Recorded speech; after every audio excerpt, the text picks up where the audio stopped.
The cold December wind whipped across Manhattan, rattling the thin windows of the small apartment where Lena Whitford held her son against her chest. The boy's breathing was shallow.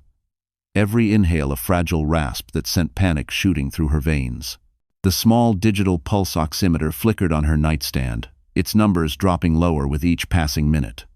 She pressed her cheek to his forehead. It was burning. Too hot. Too fast. "Evan, baby, stay with me. Mommy's right here." Her hands trembled as she grabbed her iPhone and dialed her husband again. Brad should have been home. He promised no late meetings, no drinks, no excuses. But the call went straight to voicemail. "Brad, please, it's Evan. He can't breathe right. I need you. Please pick up." Her voice cracked, swallowed by the walls that had witnessed far too many lonely nights. Another cough tore through Evan's chest, loud enough to break her heart in half.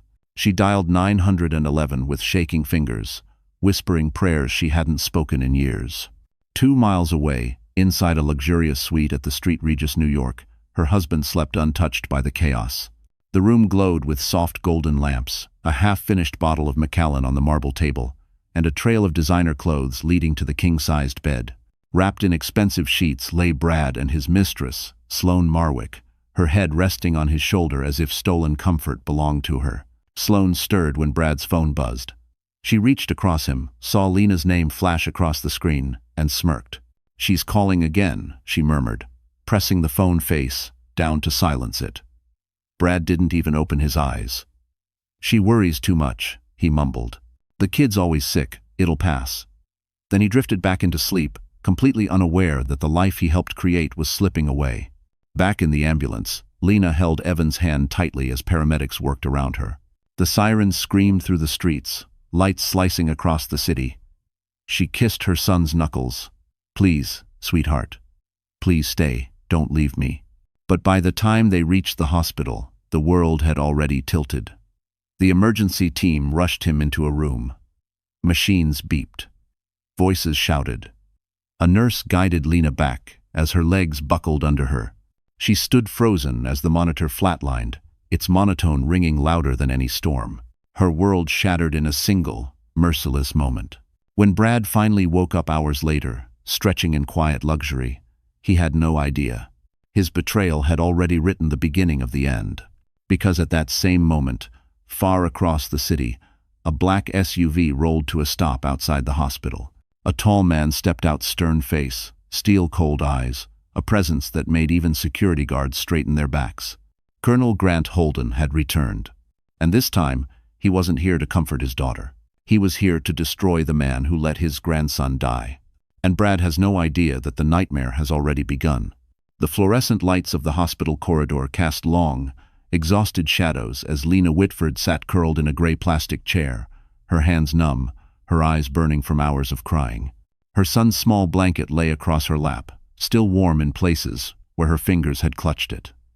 Nurses walked past her with sympathetic glances, but none dared speak. Everyone knew grief this raw was sacred territory. Her whole body felt hollow, as if someone had carved out everything inside her and left only air behind. The air smelled like antiseptic and heartbreak. Lena stared at her own reflection in the dark window across the hallway. She barely recognized the woman in it, hair tangled, face streaked with tears, hospital wristband still around her wrist. A pair of footsteps echoed down the corridor, slow, heavy, with a strange authority that made Lena look up instinctively. Colonel Grant Holden stood there, older than she remembered, the lines on his face deeper, his once dark hair now streaked with gray. But his presence unshakable, commanding. Powerful had not changed at all. He still looked like the kind of man who could walk into a battlefield and silence it with one look. "Dad?" Lena whispered, her voice cracking. Grant didn't speak at first. He simply crossed the distance between them and gathered her into his arms. Lena buried her face against his chest, and for the first time in years, she felt like a child again, a child safe in the arms of the man she once idolized, then resented, then lost. "I came as soon as I heard," he said quietly, his voice rough. "I'm so sorry, sweetheart. So damn sorry." She clung to him as if he were the last solid thing left in a world made of smoke. "How did you know?" she managed to ask. Grant exhaled slowly. Your supervisor called the emergency contact number you left years ago. I never changed it. Lena swallowed hard. She had forgotten that detail. She had spent years believing her father wanted nothing to do with her. But now, seeing him here, grief carved a new truth in her chest. He had never stopped watching over her. Then the truth hit her like a blow. Dad, Evan's gone. She said it quietly, as if saying it too loud might shatter the building. Grant's jaw clenched. Not just sadness, anger. Cold. Simmering anger. Where's Brad? He asked. Lena shook her head. He didn't come. He didn't answer. He was out. Her voice trembled. He didn't even call back. And in that moment, something in Grant's eyes changed. The soldier in him surfaced. The protector. The man who had spent decades navigating danger, betrayal, and secrets darker than his daughter could imagine. Your husband left you alone on the night your son died? He asked, voice low, almost dangerous. Lena nodded, tears streaming again. He didn't care, Dad. He didn't care at all. Grant stood slowly, his shoulders squared, his expression like carved granite. Then he will. Lena blinked through tears. What do you mean? He didn't answer. Not directly. Instead, he placed a gentle hand on her shoulder. You need rest. I'll take you home. Tomorrow, we start dealing with the people who failed you. People? She echoed. Grant looked down the hall, as if he could already see the path ahead. Park Avenue offices, luxury hotel suites, financial ledgers, hidden secrets.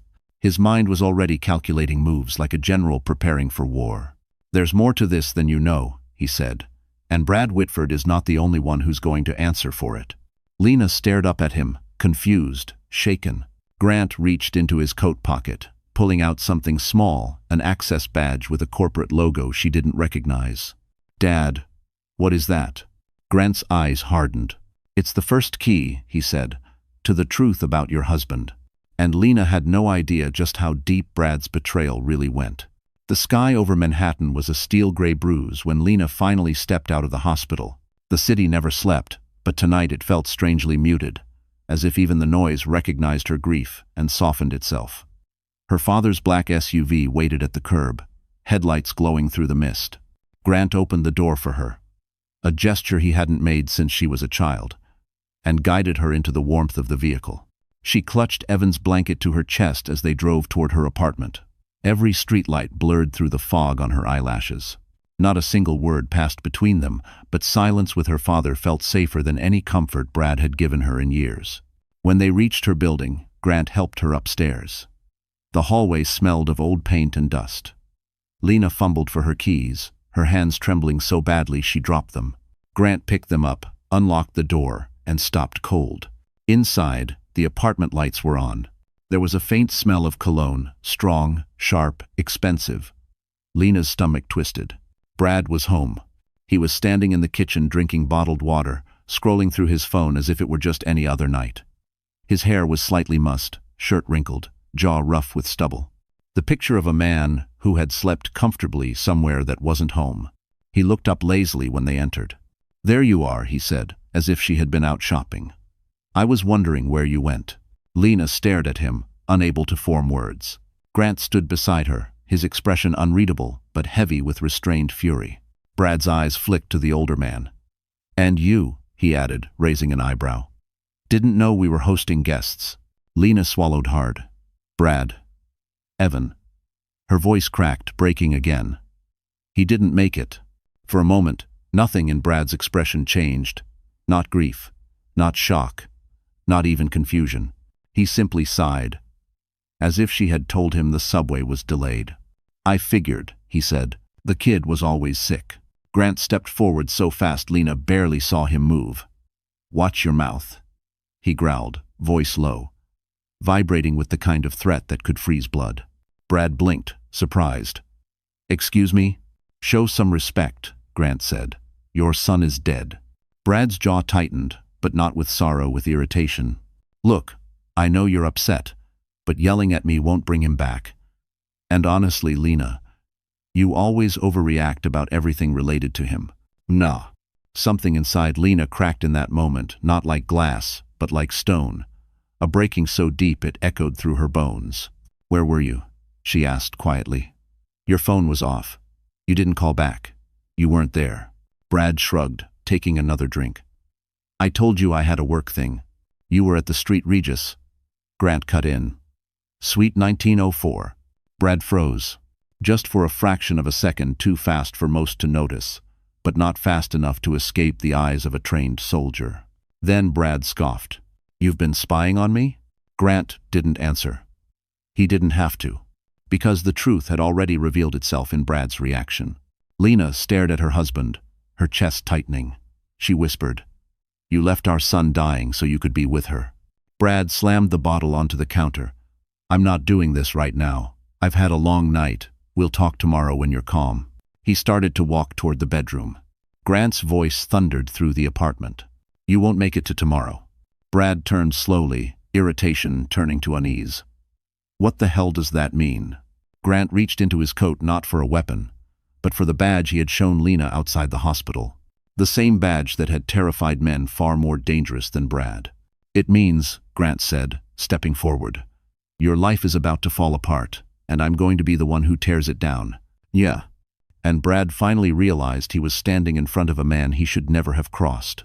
Brad stared at the badge in Grant Holden's hand as if it were a live grenade. His eyes darted between the older man and Lena, confusion sharpening into suspicion. What is this? Some kind of scare tactic? He scoffed, though his voice trembled almost imperceptibly. Grant didn't flinch. His presence filled the small apartment like a shifting storm. You've built your life on lies, Brad, he said, his tone measured, calm in a way that felt far more dangerous than shouting. Tonight, those lies come home. Lena stood silent behind her father, her fingers clutching Evan's blanket. She had no idea what the badge meant, but the way Brad's pupils tightened told her he did. Brad forced a smirk. I don't know what kind of hero act you're pulling, old man, but you can't intimidate me. I work with federal clients every day. I'm not scared of a washed-up veteran. Grant stepped closer, and Brad instinctively backed up until his hip hit the counter. Wrong, Grant said softly. You don't work with federal clients. You work with their money. Their offshore channels, their missing assets. And you've been sloppy. The color drained from Brad's face. Lena blinked in confusion. Dad, what are you talking about? Grant didn't take his eyes off Brad. Your husband has been moving funds illegally for over a year, and he's been doing it through shell accounts registered under your name. Lena felt her knees weaken. My name? He used my name? Brad straightened, grasping at a thread of false confidence. Look, she signed the paperwork. I told her what to do. She agreed to everything. I what? Lena cried, horrified. Brad pointed at her aggressively. Don't play innocent. You said you trusted me. Those documents, you shoved them in front of her at midnight when she'd worked a double shift. Grant snapped. She signed them without reading because she was exhausted, and because she believed you. Lena's breath trembled. She remembered that night. Brad insisting she signed something routine. Her eyelids heavy, her mind numb, her trust blind. Now that trust had turned into a weapon against her. No, she whispered. No, Brad, you didn't. Brad coldly shrugged. It's not a big deal. No one will look at those accounts. And if they do, well, you're not exactly smart enough to fight it. Grant's fist slammed onto the counter so hard the bottled water tipped over. You used my daughter as a financial shield, he growled. You let her carry the legal risk while you slept with your intern. Brad flinched, but tried to recover. I don't know what she told you, but this is a private matter. I'm her husband. You're the one sticking your nose where it doesn't belong. Grant leaned closer, his voice dropping to a chilling whisper. Son, I'm not here as her father. I'm here because the men you've been laundering money for. They're men I used to deal with. Men who don't forgive mistakes. Brad's throat bobbed. Panic flickered in his eyes. Lena recoiled. Dad, what does that mean? It means, Grant said, turning to her, that your husband didn't just abandon you tonight. He put you in the middle of a criminal network without your knowledge. No. The room spun around Lena. Her pulse thundered in her ears. She felt sick. Brad stepped forward, desperate now. Lena, listen. It's not as bad as he's making it sound. We can fix it. You and me. You don't speak to her, Grant snapped, Not anymore. Brad's jaw clenched, fury replacing fear. She's my wife. Not for long, Grant replied. Then he pulled a small black USB drive from his coat pocket and placed it on the counter between them. This, Grant said, is proof of everything. 1. Brad froze. Lena stared. And somewhere deep inside the walls of that small apartment, the truth finally scraped its way to the surface. But neither of them knew the evidence on that drive was only the beginning of the storm about to tear Brad's life apart. Lena stared at the small black USB drive sitting on the counter as if it were a living thing, pulsing with secrets she wasn't ready to face. Her hands were cold, her breath shallow. She wasn't sure which terrified her more. What was on that drive, or the fact that her father had come prepared for a war she didn't know existed.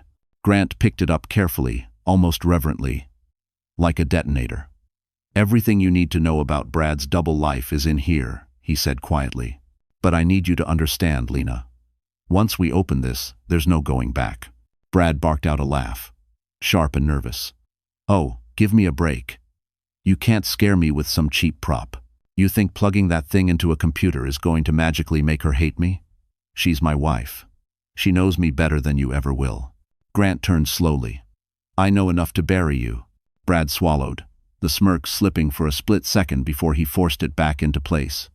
You're all talk. Lena doesn't have it in her to betray me. She's too soft. Lena flinched at the word, soft. Brad had used it for years as a weapon.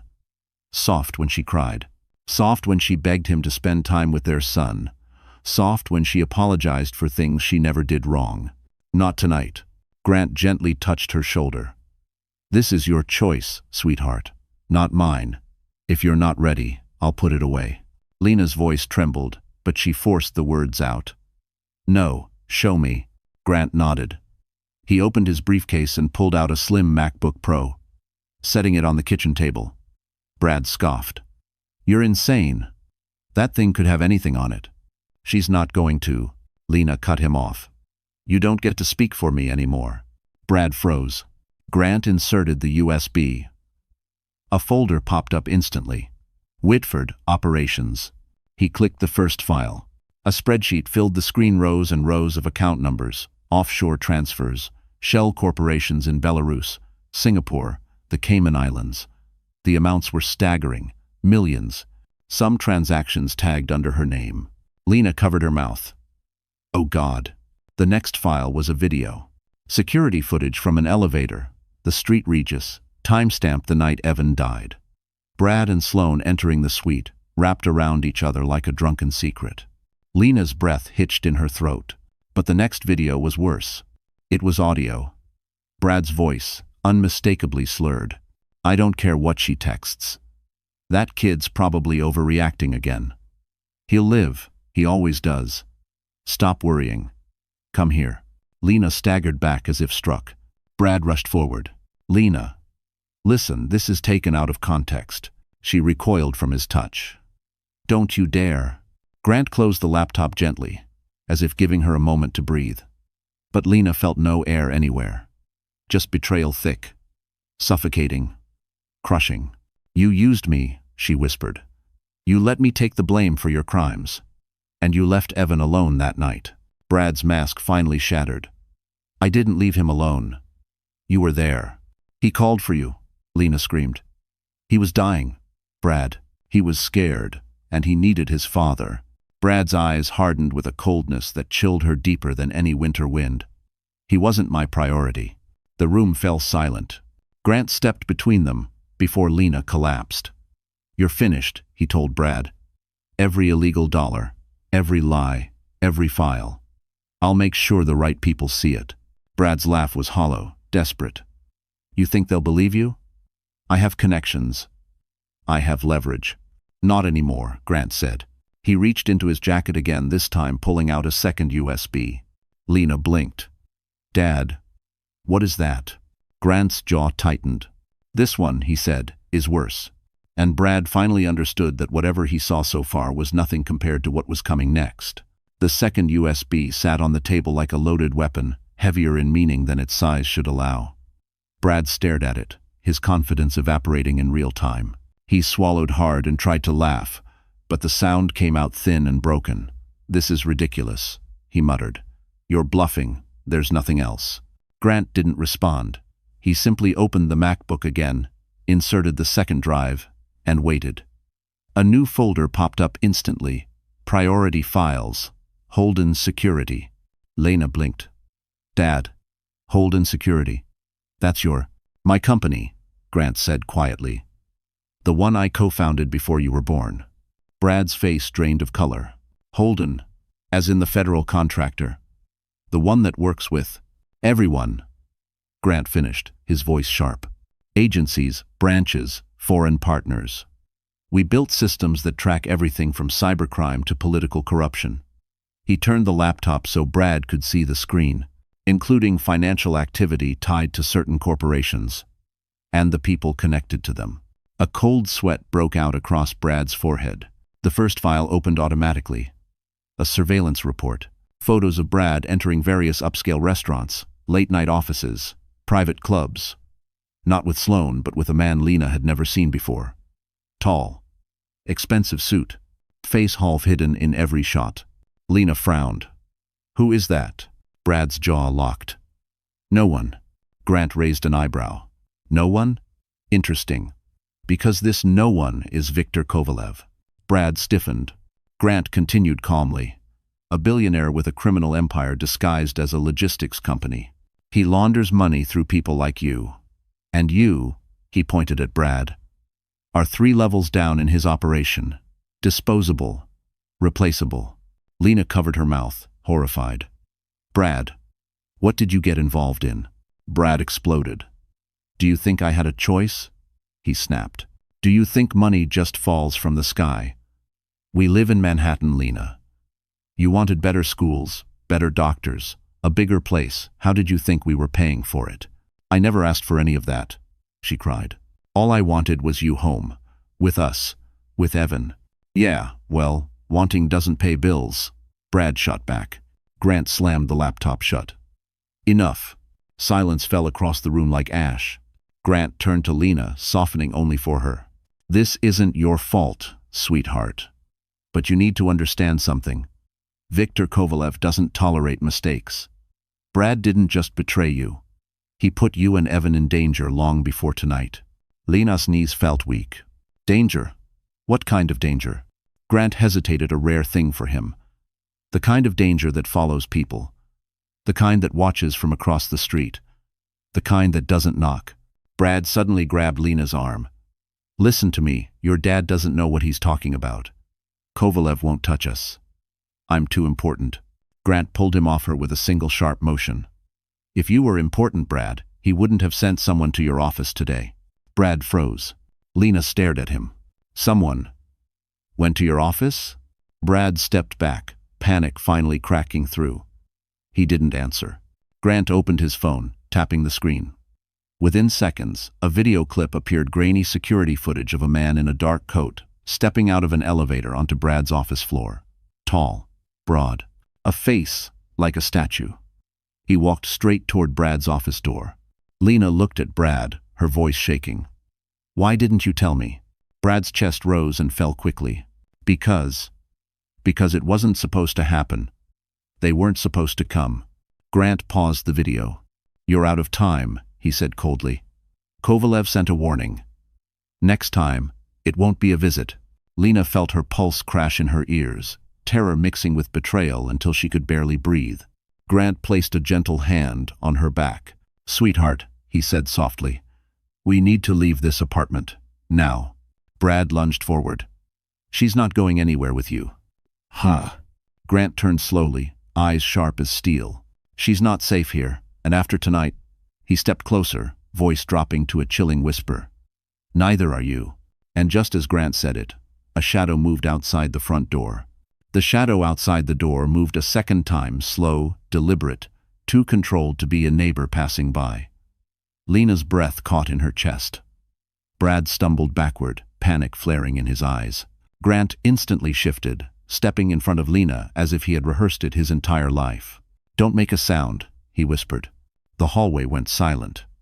Even the humming of the building's ancient heater seemed to pause. A soft clicking sound came from the doorknob. Lena grabbed Grant's arm. "Dad? Is that?" "Yes," Grant murmured. "Someone is testing the lock." Brad's voice cracked. We should call the police." Lena shot him a searing look. "You don't get to talk about calling for help. Not after tonight." But Grant shook his head. "Police won't get here in time. And if they did, they wouldn't stop a man like this." Another click. Harder this time.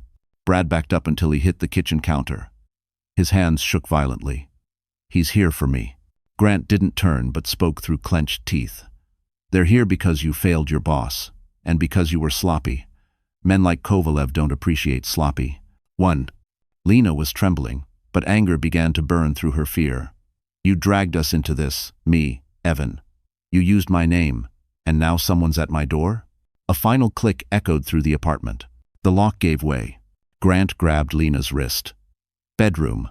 Window. Now." The door creaked open slowly, the hinge whining like a warning.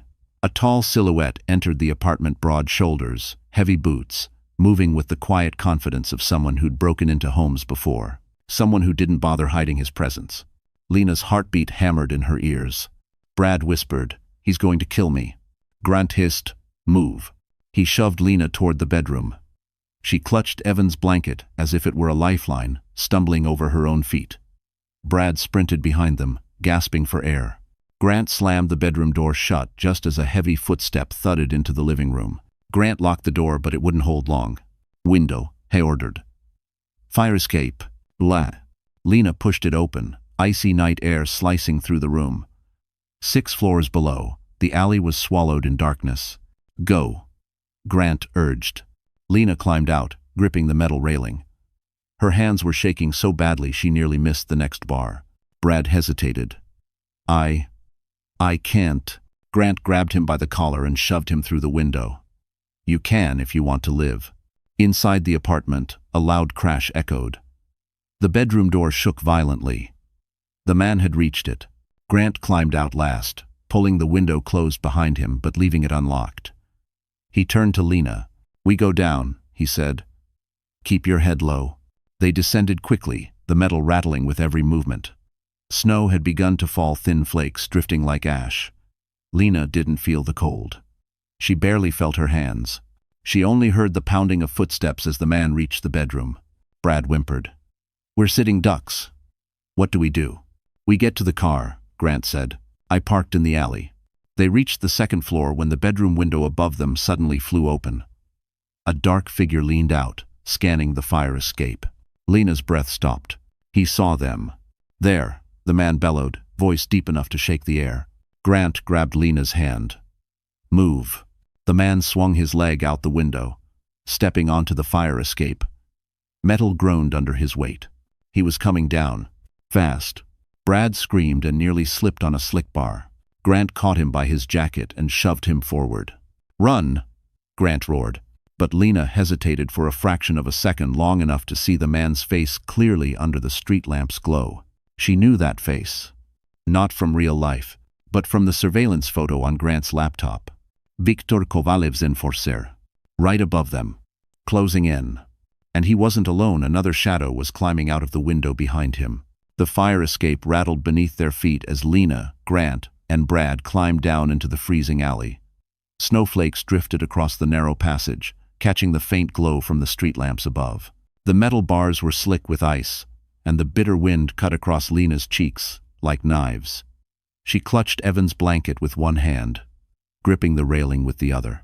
Above them, heavy boots slammed onto the fire escape. The enforcer was descending fast, too fast. His breath came out in sharp clouds, and the metal shook violently with every step. Behind him, another man climbed out the window, the second shadow from moments before. 2 men, not one.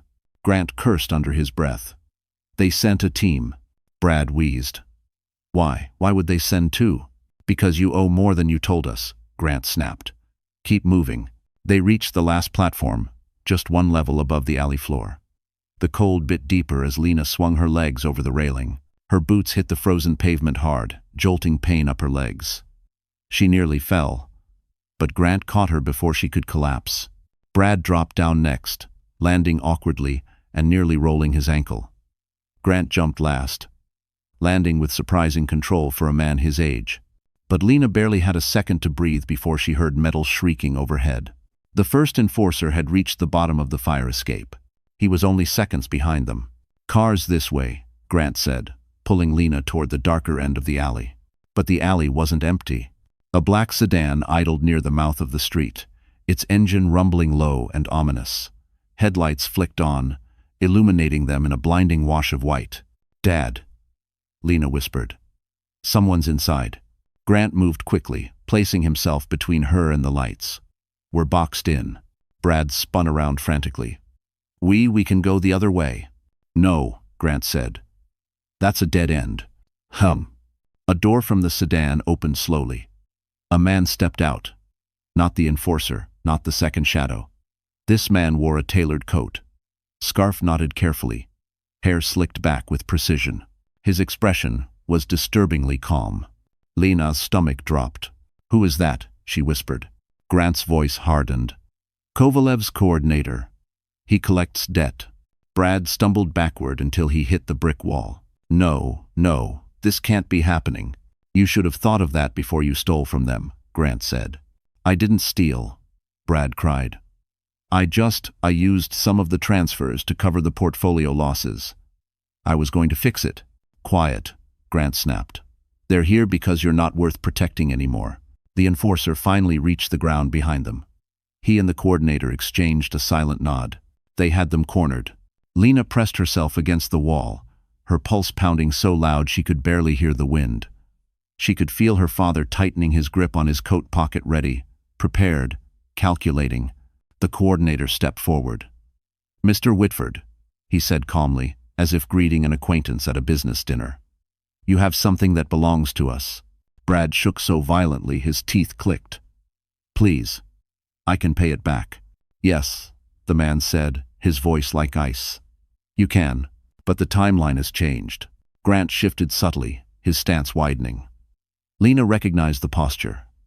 Her father wasn't just standing, he was preparing. The enforcer reached into his jacket. Grant reached into his coat at the same time. Everything slowed. "Dad," Lena rasped, her voice barely a breath. "Don't." But Grant didn't look at her. His gaze was locked on the two men approaching. "Stay behind me, sweetheart." The enforcer pulled something out. Not a gun. A heavy black tactical baton. Grant pulled something too. A sleek, compact device with blinking lights Lena had never seen before. The coordinator's eyes narrowed. "What is that?" he demanded. Grant's voice was calm, steady, deadly. "A warning." He pressed a button. A pulse of blue light surged through the alley. And suddenly, every light on the entire block went out. For a breathless moment, Manhattan disappeared. The entire block fell into darkness. Street lamps, building signs, apartment windows, everything vanished in a single electric gasp. The cold alley was swallowed by shadow, broken only by the soft hiss of falling snow. Lena's pulse hammered in her ears. "Dad, what did you do?" Grant didn't answer. He didn't need to. The compact device in his hand blinked faintly, emitting tiny pulses of blue light. It wasn't a weapon. It was a jammer, military grade, illegal for civilians to even possess. Brad pressed his back against the wall, panting. "Are you insane? They're going to kill us." Grant ignored him. His eyes stayed trained on the silhouettes in the alley. Two shadows that had gone still. The second the power died. The enforcer tried flicking on a flashlight, but it crackled and died instantly. "EMP," the coordinator hissed. "Portable." Grant smirked softly. "Good. You're smart enough to understand what that means." "It means you just escalated this," the coordinator warned. "It means your toys don't work anymore," Grant corrected. "And neither do your trackers." For the first time, uncertainty flickered across the coordinator's face. In the blackout, Grant reached for Lena's arm, pulling her close. "We move now. Stay low. Follow my steps exactly." Lena's entire body trembled, but she nodded.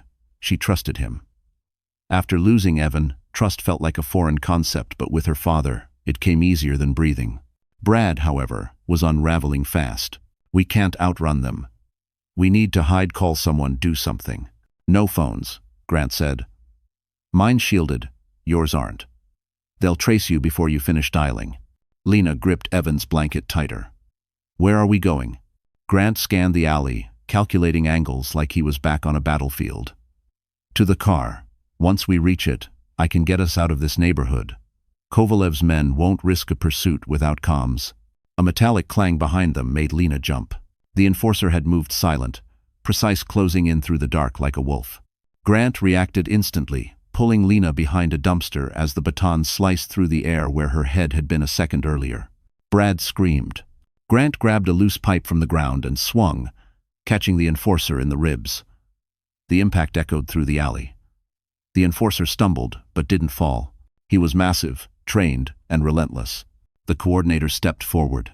"Colonel Holden," he called out calmly. "We don't want the girl. We don't even need you." His voice slid through the darkness like oil.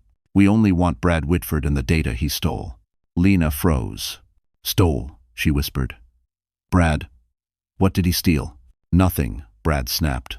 "They're lying, my God. Lena, don't listen." Grant's voice cut through the panic. "He didn't just launder money. He took files from Kovalev's system. Blackmail files. Insurance."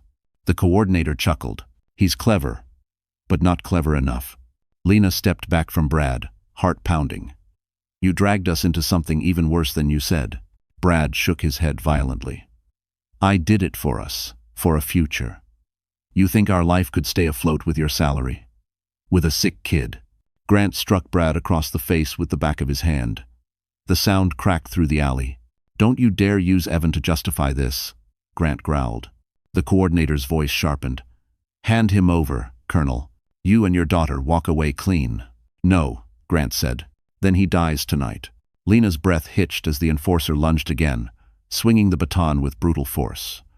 Grant blocked with the pipe, sparks flying in the darkness. The two men struggled, metal clashing, boots scraping ice.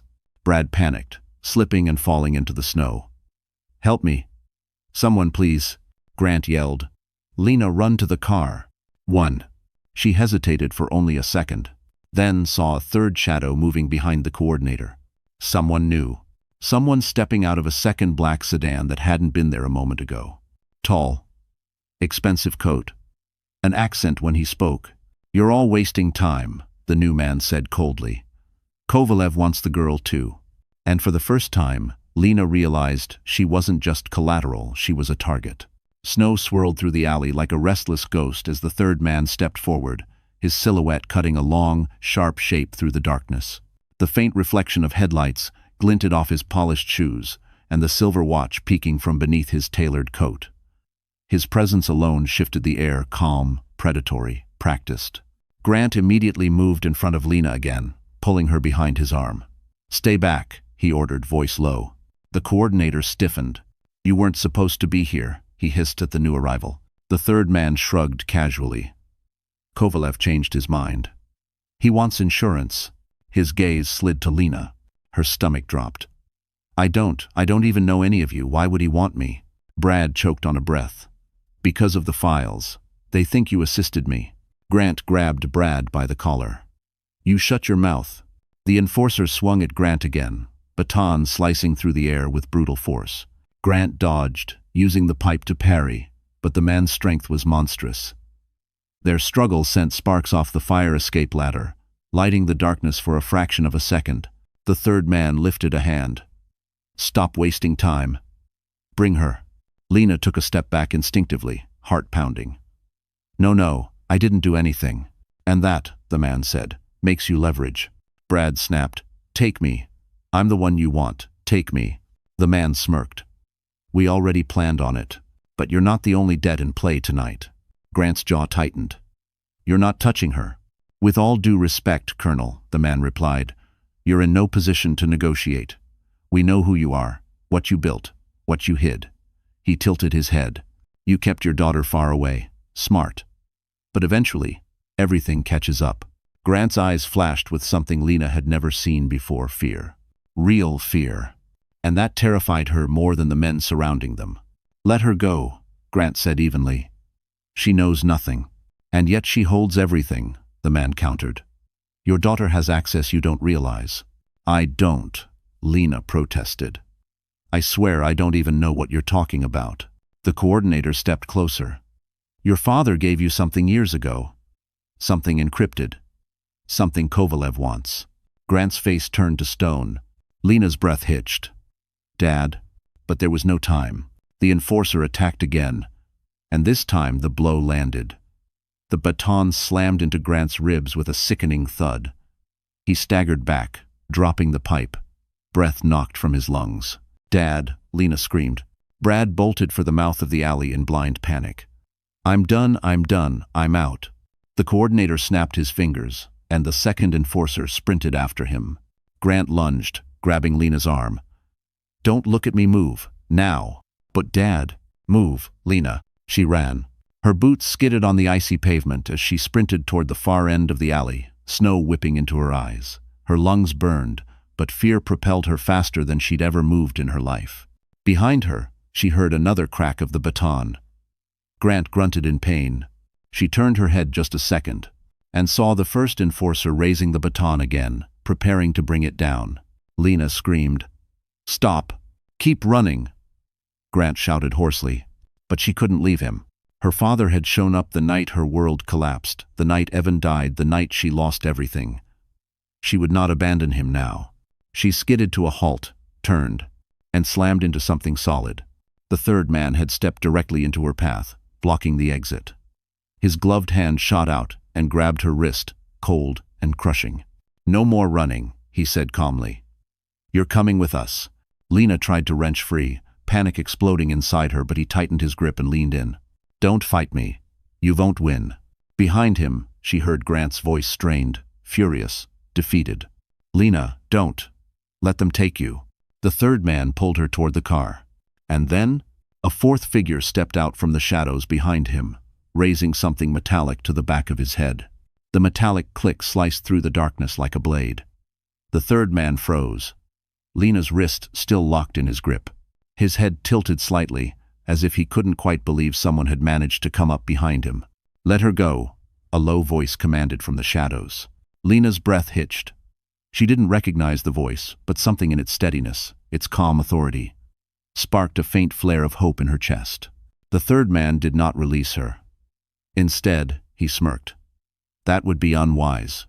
The cold metal pressed harder against the back of his skull. I don't repeat myself, the voice said. Slowly, deliberately, the third man released Lena's wrist. She stumbled backward, chest heaving, clutching Evan's blanket to her chest as if it were a shield.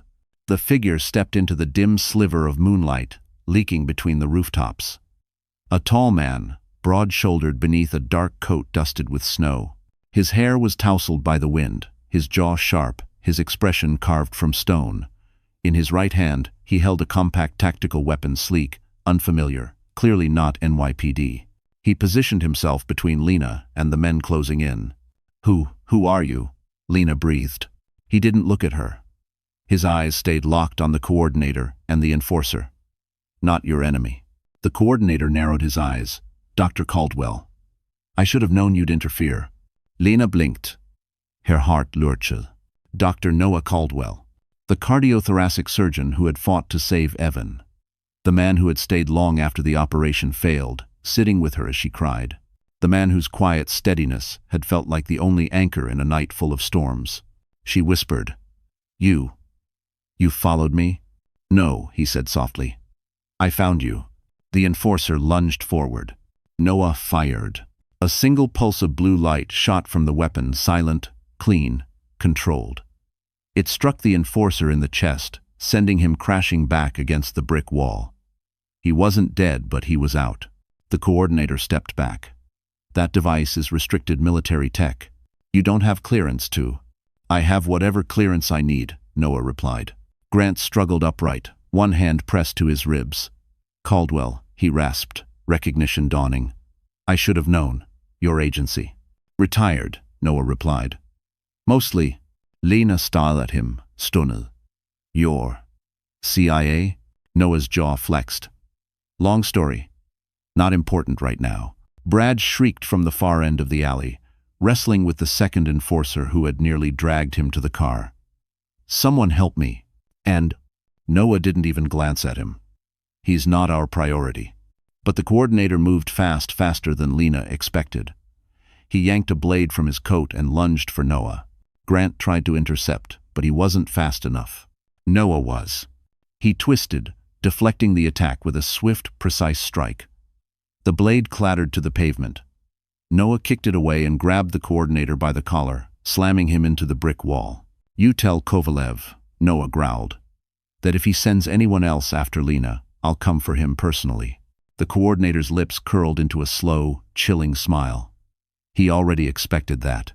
Noah's eyes narrowed. "What does that mean?" "It means," the coordinator whispered, "you're not the only one with a past."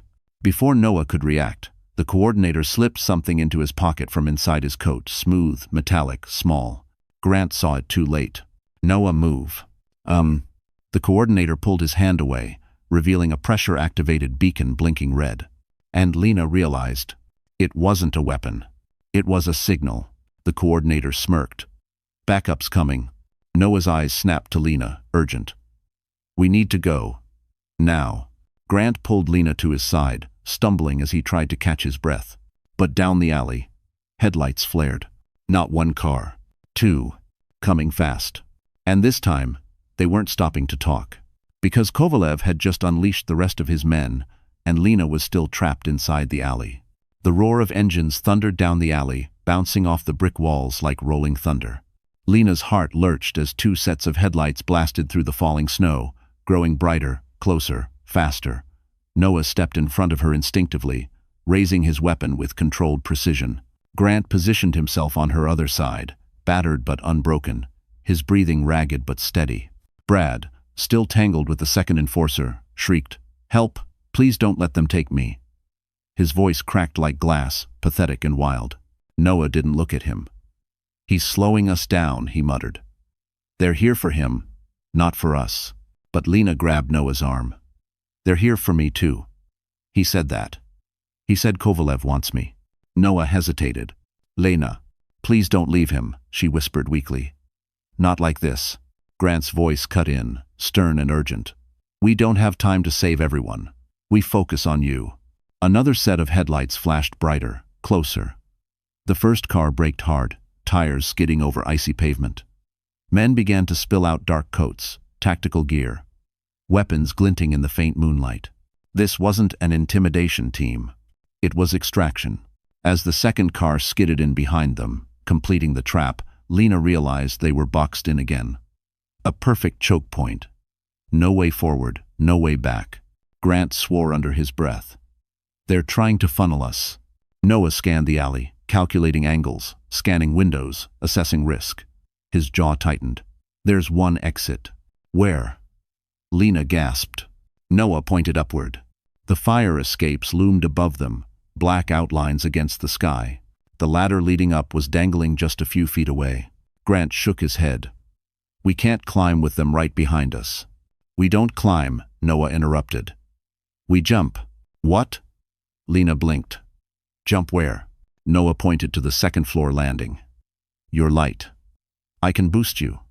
Grant can follow. I'll take the rear." Grant grimaced. "I can barely breathe." "I know," Noah said softly. "But you can still climb." The coordinator, pinned earlier, had recovered enough to shout, "Take them alive, if possible, Whitford first." Brad screamed, "No, no, no," as he clawed at the icy ground. Grant sized Lena's arm. "We move now." But before Noah could lift Lena, one of the enforcers broke free from Brad and charged directly at them. Noah fired a second stun round it hit, but the man kept coming. Too much adrenaline. Too much rage. Grant stepped forward and intercepted him, taking the blow to his already bruised ribs. He crumpled to one knee, gasping. "Dad," Lena cried. "I'm fine," he wheezed. Go now." Noah grabbed Lena by the waist. "Hold on." He lifted her as if she weighed nothing, launching her upward. Her hands caught the metal grate of the landing, cold and rough under her palms. She scrambled onto it, breathless. "Grant!" Noah shouted. Grant tried to climb, but the pain dragged him back down. Noah grabbed him under the arms and forced him upward with sheer, desperate strength. Grant managed to reach the railing with trembling hands. Lena reached down, trying to pull her father up, her fingers digging into his coat. "Come on, Dad, please." Below them, the coordinator pointed at Noah. "Take him out." Gunfire cracked through the alley. Noah shoved Grant upward, exposing his own back to the bullets, using his body as a shield. Lena screamed. "No, no." Grant tumbled onto the landing beside her, coughing violently. But Noah stayed on the ground, still standing, still between them and the men closing in. The coordinator smiled darkly. "Your turn, Doctor." Noah looked up at Lena, his eyes steady, calm. "Climb," he said. "Move." Footsteps thundered behind him. He turned, and came face to face with the largest enforcer yet, a mountain of a man stepping out of the second car. The newcomer cracked his knuckles. "Caldwell," he growled. "Kovalev sends his regards." And with nowhere left to run, Noah braced for the fight of his life. Noah barely had time to breathe before the giant enforcer lunged at him. The man moved with terrifying speed for someone his size, boots pounding against the frozen pavement like cannon fire. Noah dodged the first strike by inches, the enforcer's fist slamming into the brick wall with enough force to send cracks spidering across the surface. Above them on the landing, Lena watched in horror. "Noah, please just climb. Leave him." But Noah didn't look away from the massive man circling him. "If I climb," he called up, voice steady, "he'll go after you. I'm not letting that happen." The enforcer charged again, swinging a metal pipe ripped from a broken railing. Noah ducked, rolled, and struck the man's knee with a tight, practiced kick. The giant grunted but barely stumbled. The momentum only seemed to make him angrier. Grant wheezed beside Lena, gripping his rib cage. "He doesn't stand a chance against that monster." Lena shook her head violently. "Yes, he does. Yes, he does. He has to." Her voice cracked with fear and something deeper, something she hadn't admitted even to herself. Below them, the alley exploded into chaos. The coordinator advanced from behind the enforcer, calling out, "Take him alive if possible. If not, just take the girl." Noah spun sharply. "You're not touching her." "Z."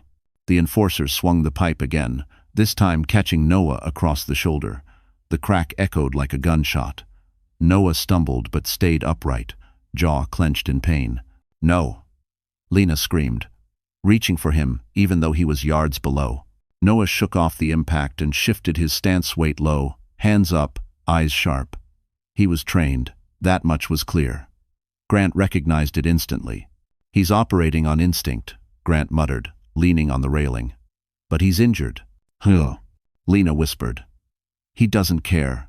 He's still fighting for us." The enforcer roared and charged again.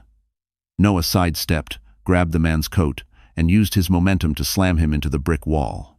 The alley trembled. The enforcer swung wildly, catching Noah's jaw. Blood sprayed across the snow. Noah fell to one knee. The coordinator smirked. "Finish him." The enforcer lifted the pipe high over his head, ready to bring it down with lethal force. "Noah," Lena sobbed, reaching so far over the railing that Grant had to grab her waist before she toppled. But Noah wasn't done. He looked up just once at Lena. That single glance carried a promise. Then he rolled to the side. The pipe smashed into the pavement, sending shards of ice flying. Noah grabbed the fallen pipe, spun it around, and slammed the metal into the enforcer's temple. The giant staggered. Noah struck again harder. The enforcer collapsed onto his knees. For a second, everything slowed. Then the coordinator shouted, "Take the girl now." 2 more men stepped out from behind the second car, armed, fast, and heading straight for the fire escape ladder. Lena's blood froze. "Dad, they're coming up." Grant forced himself upright, every breath a struggle. "We have to move. Now." Lena looked down. "Noah, you have to climb. They'll kill you." Noah glanced up, panting hard, blood dripping down his cheek. "Get to the roof. Don't stop." "1. We're not leaving you. You have to." The enforcer suddenly grabbed Noah's ankle, yanking him down. Noah hit the ground with a sickening thud. The pipe skittered away across the ice. Lena screamed. "No, no." Noah kicked the man's wrist, trying to break free, but pain tore through his body. The enforcer, barely conscious, tightened his grip with monstrous strength. Grant grabbed Lena's arm. "Sweetheart, we move now." Lena's heart split in two. She watched Noah struggle, watched him try to rise again, try to reach the ladder, try to survive. But the coordinator stepped closer, pulling a knife from his coat. Noah saw it. Lena saw it. And time shattered, because the coordinator raised the blade, aiming straight for Noah's heart. The coordinator's knife gleamed in the faint snowfall, its silver edge glinting like a cold promise. He raised it high, ready to drive it straight into Noah's chest. Below the fire escape, Noah struggled beneath the enforcer's crushing grip, breath ragged, body weakened from the fight. His eyes met Lena's for a split second, and there was acceptance there. A silent apology, a silent goodbye. "No, no," Lena screamed, her voice shredding into the night. Grant tightened his grip on her wrist. "Lena, we can't stay. They're nearly on the ladder." But Lena didn't hear him. She couldn't hear anything. Her heart was slamming against her ribs, drowning out the world. Noah had fought for her. Noah had bled for her. Noah had saved her father's life. And now he was about to... The knife came down. At the last possible heartbeat, Noah twisted. The blade sliced across his shoulder instead of his chest, tearing through coat and skin, blood splattering onto the snow. Noah grabbed the coordinator's wrist with everything he had left, forcing the knife away from his heart. The coordinator growled, "You should have stayed dead 20 years ago, Caldwell." Noah spat blood. "You talk too much." He slammed his forehead into the coordinator's nose. A sickening crack echoed. The coordinator stumbled back, cursing, but the enforcer still had Noah pinned. He tightened his grip around Noah's ankle, pulling him back down. Noah kicked, gasping, fighting with sheer instinct. Above them, Lena sobbed, reaching down helplessly. "Dad, please, we have to get him." Grant's eyes softened for a brief second. His ribs were bruised, his breathing jagged, his body failing him, but he saw the way Lena looked at Noah. The terror, the desperation, the love she didn't even know she'd been building. He cupped her cheek. "Sweetheart, I'm not letting him die." Grant turned, grabbed a broken metal rod from the landing, and hurled it downward with surprising strength. It struck the enforcer's arm, forcing him to release Noah's leg. Noah rolled free, gasping in a lungful of frozen air. The coordinator shouted, "Take him again." But Noah was faster now, desperation fueling him. He grabbed the fallen pipe, swung it upward, and struck the enforcer in the throat. The giant reeled back, choking, collapsing onto the snow. Noah scrambled toward the fire escape ladder, slipping on ice, vision blurred. "No, Klimb!" Lena cried. He jumped, caught the bottom rung, and pulled himself up with a groan of agony. Blood dripped from his shoulder, staining the rungs crimson. Halfway up, he nearly lost his grip, but Lena reached down and caught his wrist. "I've got you," she whispered, shaking. "I've got you." Noah looked up at her, eyes dazed but full of the same steady resolve he'd shown since the night Evan died. "Lena, don't let go." "I won't," she said, voice breaking. "Ever." With Grant's help, they hauled Noah onto the landing. He collapsed forward, chest heaving, blood smearing across the metal grate. Snowflakes fell onto his dark hair like scattered ash. Lena wrapped her arm around him. "You're okay. You're okay." But below them, engines revved again. The coordinator, wiping blood from his broken nose, shouted, "Cut them off from the roof." Now. Men began redirecting. Footsteps thundered toward the building entrance, heading for the stairwell inside. Grant swore. "They're going for the roof access. We're losing our lead." Noah forced himself upright despite the pain. "Then we go higher. We reach the top before they do." Lena stared upward at the endless rows of fire escape ladders climbing toward the sky. Her legs trembled not from fear, but exhaustion. She whispered, "How high do we have to go?" Noah looked at her with steady eyes. "To the roof," he said. "It's the only place left." Grant checked the alley, a swarm of Kovalev's men gathering below. "No," he corrected grimly. "To survive," he said, "we have to go higher than that." Lena's breath hitched. "Higher? Where?" Grant pointed upward, to the neighboring building's rooftop helicopter pad, faintly visible through the falling snow. Snow whipped across Lena's face as she stared at the distant helicopter pad shimmering faintly on the neighboring rooftop. It looked impossibly far, almost unreal through the fog. Her breath clouded in shaky bursts.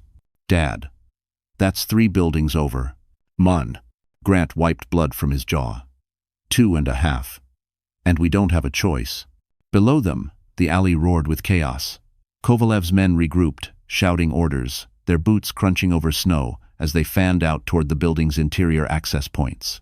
Engines revved, and somewhere, someone fired a warning shot into the air. Noah staggered but refused to lean on Lena.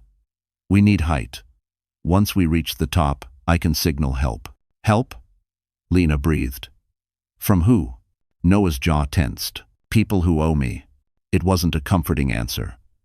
But right now, she'd take anything. Grant pointed upward. We go. Now. Before they blocked the roof from inside, the three of them moved, climbing the next ladder. Noah gritted his teeth with every pull, blood still dripping from his shoulder, leaving a trail of red on the cold metal. Grant climbed slower, each breath painful, but determination pushed him upward. Lena paused only once to glance down. She shouldn't have. The coordinator had recovered and was now climbing the first ladder, his men close behind. He pointed at Lena, barked an order, and said something she couldn't hear, but his smile chilled her to the bone. They would not stop. Lena, Noah called. Don't look down. Move. Her fingers shook as she climbed, but she forced herself upward. She couldn't let fear freeze her. Evan's blanket was tucked into her jacket, close to her heart. The memory of his soft breathing, the way he held her hand, those thoughts carried her higher than strength alone could. They reached the next landing. Wind ripped across the metal grates, sharp and unforgiving. Above them was another ladder. And another. Endless. Grant steadied himself. 2 more. Then the roof. Noah checked over his shoulder. We have less time than that. Below, 2 of Kovalev's men had broken off and sprinted toward the building entrance. They were heading for the stairwell to cut them off.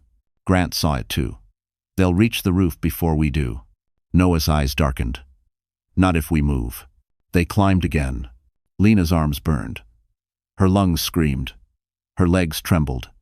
But she kept going. 1 rung at a time. Snow hit her eyes. She blinked it away.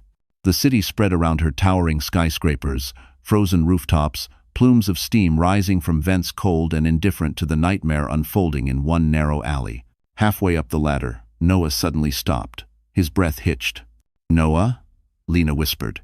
He pressed a hand to the wound across his shoulder. Blood seeped through his fingers. I'm fine. Keep climbing. You're not fine, she said, tears burning. You're losing too much blood. We don't have time, he said firmly. Please, go. She didn't want to leave him. But the pounding footsteps below forced her upward. Grant reached the top first and pulled Lena over the edge. Wind slammed into them, fierce, frigid, relentless. The rooftop stretched wide, covered with snow. A rusted maintenance shack sat near the center. Beyond it, 3 rooftops away, the red beacon of the helicopter pad blinked faintly through the storm. Noah dragged himself onto the roof next, panting hard, collapsing briefly to one knee. Grant scanned the rooftop access door. It rattled violently. They're almost here, he warned. We don't have minutes. We have seconds. May. Lena grabbed Noah's arm. Can you run? He forced himself upright. I can try. Grant pointed to the far edge. We jumped to the next building. Lena stared at him in disbelief. Jump? It's close enough, Grant said. A short gap. Do it running. No, Lena whispered. Dad, that's insane. Insane or dead? Grant snapped. Choose. The rooftop door below them slammed open. Boots stormed onto the stairs. Voices shouted. A bullet cracked into the snow near Grant's feet. Noah grabbed Lena's hand. Run. But as they sprinted toward the roof's edge, a figure emerged from the stairwell holding a sniper rifle, aiming directly at Lena. The sniper's silhouette cut clean through the swirling snow, a dark, immovable shape framed by the open stairwell door. His rifle rose with chilling precision, the barrel tracking Lena as if she were the only thing in the world worth aiming at. A red laser dot blinked alive, slicing through the wind until it hovered dead center on her chest. Down, Noah shouted. He threw himself into her, knocking her flat against the icy rooftop just as the rifle cracked. The bullet tore through the air, where her heart had been a half-second before, shattering a metal vent behind them. Lena's ears rang. Her palms scraped against the snow. Noah shielded her with his body, gritting his teeth as he scanned the rooftop. Grant fired a warning shot from his small sidearm, forcing the sniper to duck behind the stairwell door. "Move, he'll adjust his aim." Lena stumbled to her feet, adrenaline surging through her veins like fire. Noah grabbed her hand, pulling her into a sprint. The bitter wind tore at their clothes, pushing against them as they ran toward the ledge. Another shot exploded behind them. Snow kicked up inches from Lena's heels. Grant limped after them, every step a fight, but he refused to fall behind. "Go, don't stop." The three of them reached the far edge. Across a terrifying 8-foot gap sat the next rooftop, lower by about 3 feet, but still dangerously far. Snow made everything slick. Deadly. Lena froze. "Dad. I can't." "You can," Grant said, his voice rough with certainty. "Think of Evan. Think of getting justice for him. You jump, sweetheart. You jump and don't look back." Her eyes burned, but she nodded. Noah positioned himself beside her. "I'll go first. Then I'll catch you." "No," Lena whispered. "You're hurt." He met her eyes steady, unwavering. "I'm still catching you." Before she could argue, Noah stepped back, inhaled sharply, and sprinted toward the edge. His boots pounded across the icy rooftop. 1, 2, 3. He jumped. For a heartbeat, he hung in midair, snow swirling around him like scattered stars. Then he landed hard on the next rooftop, rolling to absorb the impact. He groaned, but he got up quickly, bracing himself against the ledge. "Lena," he shouted, "your turn." Grant leaned close to her ear. "Run. Don't think. Run." Another bullet cracked behind them. The sniper was aiming again. The shot missed Noah by inches, sparking off a metal pipe. "Lena," Noah yelled, reaching out. She ran. Her legs burned with fear and cold, but she pushed through it. The ledge approached too fast and not fast enough. The wind roared in her ears. Her heart pounded in her throat. Then she jumped. The world fell away beneath her. For a split second, she thought she wouldn't make it. The gap felt endless. The cold bit into her skin. Her stomach dropped. Then, hands caught her. Noah gripped her forearms tightly, dragging her up and over the ledge. She crashed into him, both of them tumbling onto the snow-covered roof. She clung to him, shaking, breathless. "I've got you," he whispered, voice raw. "You're okay." Behind them, Grant was still on the first roof. "Dad!" Lena cried, scrambling to the edge. Grant limped forward, fighting the pain, fighting the wind, fighting the men storming onto the roof behind him. The sniper took aim again. Grant had seconds.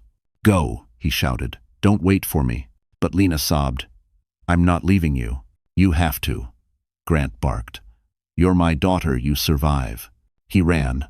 He pushed off with everything he had left. His feet cleared the ledge. A bullet ripped through the air. Lena screamed. Grant's body jerked mid-jump. He fell just short, fingers clawing for the edge, and missed. He plunged out of sight into the darkness between the buildings. Snow swallowed the sound of his fall. Lena's scream tore through the night. As the men on the first roof turned their guns toward her and Noah, Lena's scream ripped through the frozen air as her father disappeared into the darkness between the buildings. Noah grabbed her before she could throw herself over the ledge, pulling her back with all the strength he had left. "Lena, you can't," he yelled, voice raw. He fell. Lena choked out, her whole body shaking violently. Her fingers clawed at the ledge as if she could somehow pull him back from the void. "Dad. Dad." 1. Snow drifted quietly into the gap, indifferent to the man who'd vanished beneath it. Noah tightened his grip. "Lena, look at me. Look at me." His voice softened, trembling with something close to panic. "He may be alive. He may have hit a ledge. We'll find him, but not if we're dead." She froze, breath heaving. He was right. Below them, shouts erupted. The coordinator barked orders. Men pointed rifles upward. A laser sight flickered across the snow-covered edge twice. "They're aiming again," Noah warned. He dragged Lena behind a ventilation unit just as bullets tore into the ledge where she had been kneeling seconds ago. Concrete shattered, chunks of debris spraying across the roof. Lena sobbed into her hands. "This is my fault. If he hadn't come here, if he hadn't tried to save me." "It's not your fault," Noah said fiercely. Your father didn't fall because of you. He fell because of them. No. He peered around the metal unit. Kovalev's men flooded the adjacent roof, rifles scanning the darkness. We need to move, he whispered. Lena felt numb, colder than the winter wind, colder than the snow melting on her cheeks. Her father's voice echoed inside her head. You're my daughter. You survive. A brutal mix of grief and fury ignited in her chest. Noah stood slowly, favoring his injured shoulder. He winced but stayed steady. We head east. There's another gap, narrower than the last. If we get across, we'll lose their sight lines. Lena nodded, wiping tears with trembling fingers. Okay, let's go. They sprinted across the roof, boots sliding on the slick snow. The wind howled around them, whipping Lena's hair into her face. The distance to the next building was shorter, but the ledge was narrower, more dangerous. Behind them, the sniper repositioned. He's lining up a shot, Noah shouted. A bullet whistled past Lena's ear as she dove behind an air duct. Metal sparked violently. Noah grabbed her hand. Jump now. She pushed herself off the roof, every muscle screaming. The world blurred snow, wind, the glow of distant city lights. She landed hard on the next building, rolling painfully across the icy surface. Noah landed beside her a split second later, stumbling but staying upright. They scrambled to their feet. But something was wrong. The rooftop was silent, too silent. No voices, no engines, no shouting. Then Lena froze. A third black sedan sat parked in the center of the rooftop. Engine idling softly. Sleek. Silent. Waiting. A man leaned against the driver's side door, arms crossed, watching them through the snowfall. He wore a long charcoal coat, expensive leather gloves, and a calm expression that chilled Lena more than any weapon. It was the same man from the surveillance photos. Viktor Kovalev. Noah's entire body tensed. Stay behind me. Run. Kovalev pushed off the car, straightening his coat, and began walking toward them unhurried, unbothered, as if greeting late arrivals to a private meeting. When he spoke, his voice was low, smooth, deadly calm. You ran far tonight, Kovalev said, the faintest trace of an accent curling around his words. Farther than most. Lena's breath caught. But I always retrieve what belongs to me. Noah stepped in front of her. You're not touching her. All done. Kovalev stopped a few feet away, hands behind his back. You misunderstand, he said softly. I didn't come for her. He lifted his chin eyes, locking onto Noah. I came for you. And Noah's face drained of color, as the past he never spoke about finally stepped out of the shadows. For a moment, the entire rooftop felt suspended in ice. Snow drifted silently between Noah and Viktor Kovalev, dissolving into the cold air like dying sparks. Lena's breath stuck in her throat. Noah stood perfectly still, too still, his jaw clenched, his eyes hollowing with a dread she had never seen on him before. Noah, Lena whispered. What does he mean? Why would he come for you? Noah didn't answer. His body shifted subtly, shoulders tightening as if preparing for something terrible. Kovalev stepped closer, hands still behind his back, expression maddeningly calm. It's been a long time, Dr. Caldwell. The title, Doctor, rolled off his tongue like a taunt. Noah's voice came out low, steady, controlled. You're supposed to be dead. Kovalev smiled faintly. A common misconception. One you helped create, if I recall. Lena's heart dropped. You know him? She whispered. Noah swallowed. I knew him. Years ago. Kovalev tilted his head. He was one of my best assets, until he betrayed me. Lena's breath shattered. Noah. What is he talking about? Kovalev continued before Noah could speak. Before the agency recruited him, before he became the surgeon, you know. Caldwell worked black operations. He infiltrated my network, gained my trust, ate at my table, slept in my safe houses. Then he handed my operation to the government. His voice dipped into a quiet snarl. He cost me everything. Lena staggered back as if physically hit. Noah Agent Noah had been inside Kovalev's empire. Noah exhaled, breath trembling. I did what I had to do. You were killing people, trafficking them, laundering money through half the East Coast. And you, Kovalev said softly, taking a step closer, pretended to be my friend while planning my downfall. Lena's stomach twisted. She looked at Noah, searching his face. He didn't deny it. Kovalev's eyes narrowed at her. And now, your sweet nurse here is wrapped in your lies and your sins, just like her husband. The mention of Brad snapped something inside her. He was never my husband the way a real man should be, she said sharply. And Noah isn't like him. Kovalev chuckled lightly. You think you know this man? You know nothing of his past. Noah stepped forward. Leave her out of this. But Kovalev shook his head. Impossible. The moment you resurfaced Caldwell, everyone around you became leverage, including this woman. Noah's hand brushed Lena's arm, gentle, frantic. Lena, whatever he says, whatever he does, you don't believe him. You hear me? You stay behind me. Her voice cracked. Noah, why didn't you tell me? Because I'm not that man anymore, he whispered. I haven't been for a long time. Kovalev raised a hand, signaling the men behind him. Two stepped forward, rifles lifted but not yet aimed. You cost me my empire, Kovalev said. You cost me freedom. You cost me my brother. Noah's jaw tightened. Your brother was a murderer. And you killed him, Kovalev hissed. Lena froze. Noah didn't look at her.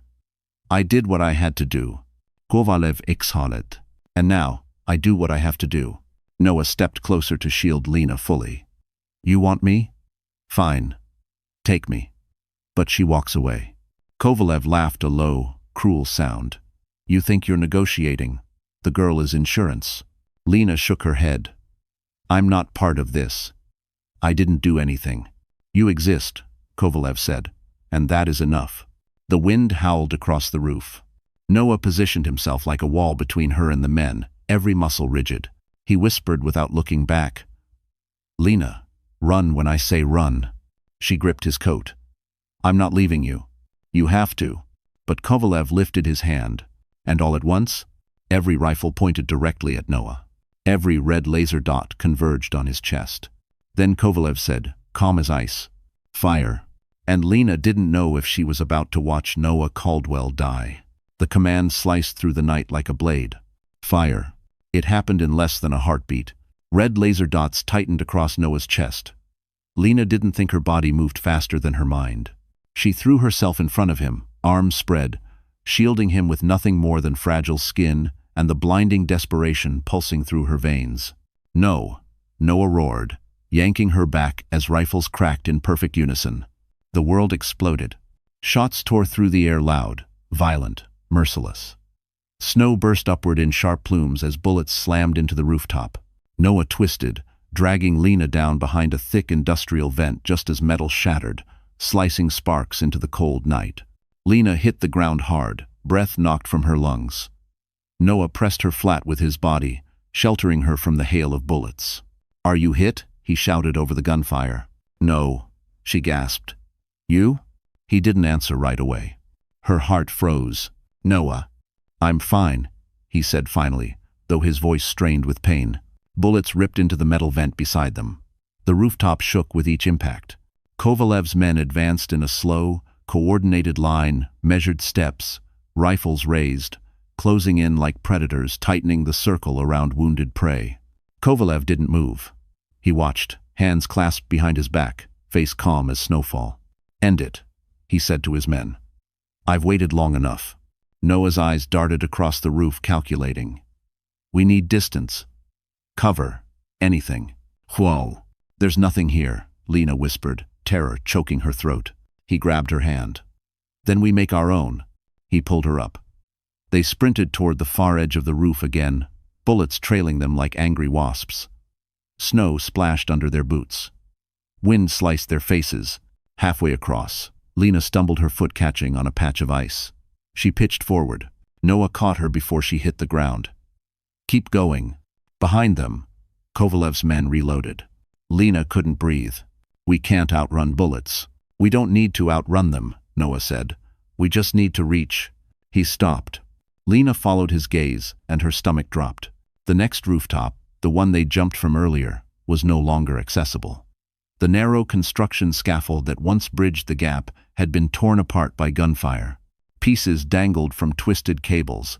swaying uselessly in the wind. "There's no way back," Lena whispered, voice cracking. Noah looked around, searching desperately. His eyes landed on something. A metal cable line stretched between rooftops, a maintenance pulley system for window washers. Old, rusted, not meant for people. But it was the only thing left. "No," Lena breathed. "Noah, we'll fall. It's that or die here," he said. Kovalev's men reached the center of the roof. One lifted his rifle. Noah grabbed the pulley grip with one hand and wrapped his other arm tightly around Lena's waist. "Hold on to me," he ordered. She clung to him as if her life depended on it because it did. Then Noah kicked off the ledge. They swung into the open air. The world dropped beneath them. Lena screamed as they flew across the gap, suspended above a dizzying fall. The cable groaned. Rust flaked into the wind. Metal screeched under their combined weight. Halfway across, the cable jerked violently. A shot rang out. Lena's heart seized. "Noah, no." He hissed in pain. The bullet had grazed his side. Another shot hit the pulley wheel. The cable snapped loose from the far end. For one horrifying second, they hung in midair. Then gravity took them. They plummeted downward. Snow roared past them. Wind tore at their clothes. Lena screamed Noah's name as the rooftop rushed up toward them, and a pair of gloved hands reached out from the shadows below, grabbing for them as they fell. The gloved hands caught them with a force that jolted every bone in Lena's body. Noah twisted mid-fall, pulling her tight against his chest as the three of them crashed onto a lower rooftop. Snow burst around them in a white cloud. Lena coughed, breath trembling, but she felt arms still wrapped around her, strong, steady, alive. Noah groaned beneath her. "You okay?" She nodded, even though tears blurred her vision. You saved us." Again. The man who caught them staggered to his feet. A tall guard wearing a Holden security jacket, Grant's company emblem stitched across the chest. Two more guards rushed forward, weapons drawn, forming a protective circle around them. Then Lena heard it. "Sweetheart." Her heart stopped. Grant stood at the far end of the rooftop, leaning heavily against a vent but unmistakably alive. His face was bruised, coat torn, but his eyes, the same fierce, protective blue she'd known since childhood, were filled with relief. "Dad," she whispered. She ran to him, collapsing into his arms. He held her tight, his voice breaking. "I landed on scaffolding 2 floors down. Knocked the wind out of me. Not my first fall." He chuckled weakly. "But I heard you scream my name." Hell of a motivation to get back up. Noah approached, clutching his bleeding side. Grant clasped his shoulder. "You kept her alive. I owe you more than you know." Noah shook his head. "You owe me nothing. I'd die for her." Lena's breath caught. Noah didn't look away from her. And the truth in his words was unmistakable. Before she could speak, a shout echoed across the buildings. They're escaping." Kovalev's men swarmed the rooftops again, rifles raised. But this time, they weren't the only ones armed. A black helicopter roared overhead, Holden security markings flashing under the floodlights. Ropes dropped down. More of Grant's men descended like a storm of retribution. Grant's voice boomed with authority. "Disarm them. No casualties unless necessary." A firefight erupted, controlled, tactical, devastating. Kovalev's soldiers were trained, but Grant's men were elite. Lena watched, clutching Noah's arm, as Kovalev tried to retreat toward his sedan. A single warning shot from the helicopter forced him to freeze. Holden operatives surrounded him. Grant stepped forward, glaring down at the man who'd hunted his daughter. "Viktor Kovalev," he said coldly. "You're finished." "One." Kovalev's calm cracked for the first time. "This isn't over, Colonel. Men like me don't fall to men like you." Grant smirked. "No, you fall to the FBI." He nodded. 2 agents stepped out from the helicopter, real federal agents. Lena's jaw dropped. "Noah called them while we climbed," Grant explained softly. "Encrypted channel. Old contacts." Kovalev snarled as he was cuffed. "Caldwell, you traitor." Noah stepped forward, pain etched in his features. "You made the mistake of thinking I stopped fighting just because I left the agency." Kovalev was dragged away, spitting curses into the wind. "He deserves worse," Noah muttered. "He'll get worse," Grant replied. "Federal charges stick." Lena felt something inside her loosen, something heavy, dark, suffocating. Justice wasn't a dream. It was real, happening in front of her. But there was still one loose end. "Brad," she said quietly. "Where is Brad?" Grant stepped aside as two operatives brought Brad out from behind an exhaust unit, where he'd been hiding, crying, shaking, a coward stripped of swagger. "Lena, please help me," Brad begged. "You can tell them I didn't mean." She raised her hand. "No. You don't speak to me again. Not after what you did to Evan. Not after what you did to me." Brad looked at Noah, at Grant, then collapsed to his knees. "Please, someone." But no one did. He was cuffed and read his charges: money laundering, financial fraud, aiding a criminal network, obstruction of justice, and criminal negligence contributing to a child's death. Justice. Real justice. Lena exhaled shakily, leaning against Noah's shoulder. Grant placed a hand on their backs. "Let's go home, sweetheart." For the first time in months, the word home didn't hurt. Weeks later, Lena stood on a quiet hill outside Manhattan, overlooking a small memorial garden dedicated in Evan's name, funded by Holden Security. Noah stood beside her, his hand gently intertwined with hers. "You okay?" he whispered. She smiled through soft tears. "I think I'm finally getting there." He kissed her forehead. "Whatever comes next, I'm here." And Lena knew he meant it. She finally had peace. She finally had justice. And maybe finally she had love again. Because sometimes, surviving the night means earning the dawn. All right. And just like that, our story comes to a close. But you're still here, my friend, listening, feeling, breathing with every beat of the journey. And if you've stayed with me all the way to this moment, then something in this story touched your heart. Maybe because a part of it echoes your own strength, your own battles, your own quiet nights of holding on when the world felt heavy. Life has a strange way of testing us. It breaks us open so we can rebuild stronger. As Marcus Aurelius once wrote, "The impediment to action advances action. What stands in the way becomes the way." Lena's story reminds us of that truth. Pain is not the end, it's the turning point. We can rise. We can choose better. We can walk away from darkness and still find love, safety, and peace waiting on the other side.